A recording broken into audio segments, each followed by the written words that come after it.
महेश गुस्से से भर जाता है। तभी जानकी दास भी घर आ जाते हैं। अरे महेश बेटा, तू अचानक? अच्छा हुआ, देख आज मैं हरी हरी पालक लेकर आया हूँ।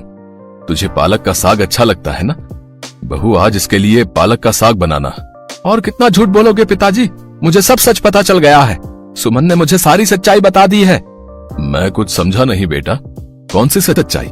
सुमन ने मुझे कहा है कि आप उस पर गंदी नजर रखते हैं और आपने उसके साथ कुछ ऐसी हरकत की है जो बताने लायक भी नहीं है। अब मैं आपको इस घर में नहीं रहने दूंगा।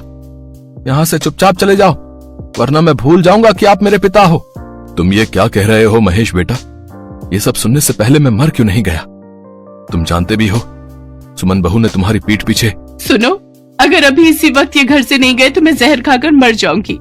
मैंने कहा पिताजी आप यहाँ से चले जाओ, मुझे आपका चेहरा तक नहीं देखना। आप अपनी बहू पर बुरी नजर रखते हो और ये बात मैं बर्दाश्त नहीं कर सकता। मेरी बात तो सुनो महेश बेटा। महेश घर का दरवाजा बंद कर लेता है। जानकी दास रोते हुए उसे आवाज लगाता है, पर महेश उसकी एक नहीं सुनता। जानकी दास रोता हुआ वहाँ से चला जाता है। अब तुम्हें डरने की कोई जरूरत नहीं है, पिताजी अब वापस नहीं आएंगे। और वैसे भी अब मैं तुम्हें यहाँ नहीं रहने दूंगा, मैं तुम्हें अपने साथ शहर ले जाऊंगा।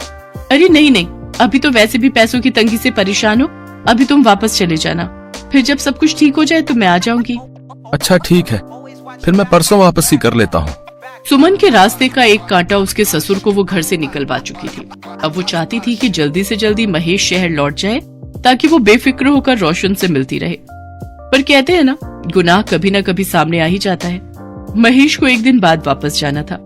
सुमन नहाने के लिए गई हुई थी। अचानक उसके मोबाइल पर रोशन का फोन बजने लगता है। सुमन, तुम्हारे मोबाइल पर किसी रोशन का फोन आ रहा है। सुमन, अरे सुमन, अरे 2-3 बार फोन आ गया है, कोई जरूरी फोन तो नहीं? अरे रोशन नाम का तो कोई नहीं है, एक बार उठाकर देखता हूँ, क्या पता सुमन के मायके से कोई हो। महेश फोन उठाकर अभी हेलो कहने वाला था कि